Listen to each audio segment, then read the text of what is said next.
हथ से डर भञ देशा जने डर जे ॿाहिरां बेल जो बतण लॻल आहे त बि डर खे कुट कुटाइण लॻी पई अथसि कुट कुट। मां तो अधा रमज़ान खेरन सां तूं अरे माया रमजान वाला जी तो खान वालो कर बाबा वालो कर मुखे बचाए पुफल जो दिल थी वालो कर।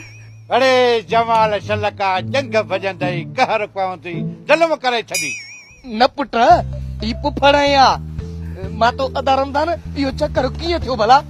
अरे अंदर हल त ॿुधाए थो त चक्कर कीअं थियो चक्कर में बकर बि कीअं थियो हल त ॿुधाए थो हलिया हल न भला। अरे ख्याल सां कॾहिं कोन आया छा घर में आया थी तो वारो विलायती खानदान निखिनन के खुश थी अदा खुश त आहे न आदा पुपी तो ता हा खुश हा मनु लगी पई आ पुपला तू भी तो ता हा फर्स्ट क्लास मुमला तू तो ता अरे वे वाणी तू पर मां तो ही चक्कर कीअं असां खे जीअं ख़बर पई सोडे खे भॼाए चिंजकी बुक कराए पहिरीं फुर्सत में हिते पहुता आहियूं। पुपल अञा दुल्ला वतन दे दिल थी वई दुल्ला ठाडा दुल्ला दुल्ला पुपल दुल्ला अरे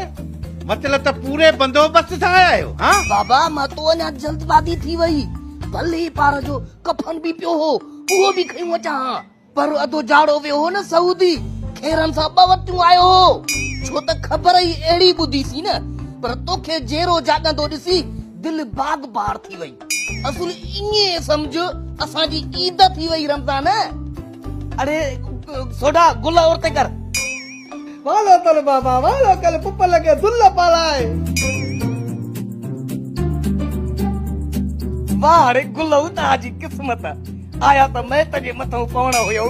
पर खेर मां जेरे जी गिची नसीब थी अथवा मां तो औरते आडा रमज़ान तोखे जेरे हुजड़े खुशी में गुल पाराया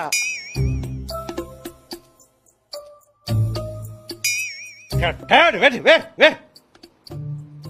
केड़ी रे खेप पे खटिया जो गुल थो विझे। अरे रे अचण खां अॻु में घटि हिकिड़ी निभागी फोन करे त पुछी हा न मां तो अजीब ॻाल्हि थो करी अदा रमज़ान एड़ी खबर पवण सां पुछबो नाहे पहुचबो आजी अदा ॿियो कोई त ॻोठ खां तयार न थियो न हेॾे अचण जे लाइ अदी खेरन सां तयार त इलाही आ पर छा पुपल तब तयार हुया मां में नाद जो टेट तलदात वियो हुयो दिए वापस ईंदो न अतुल त्यालीअ में टेटल वनी त ॾोठ वाला हिते ईंदई हा। अरे देवा ओ तुवारो करके के फोन करे न के रोक न गते हा हे भी खयूं वञो हा अबा ओबा पुपल लोए तो खुशियों में पुत्र खुशियों में मुमला पुत्र उची तू अती जुलेखा का फोन करे पुछ त उन किथे जमालड़े बाहि बारी आ के उन बुधायो आ बुधा त उन के फोन करे पुत्र पो उन के रोक अजायो असां दा गड उनन जी भी ईद हेडे होडे थी वेंदी।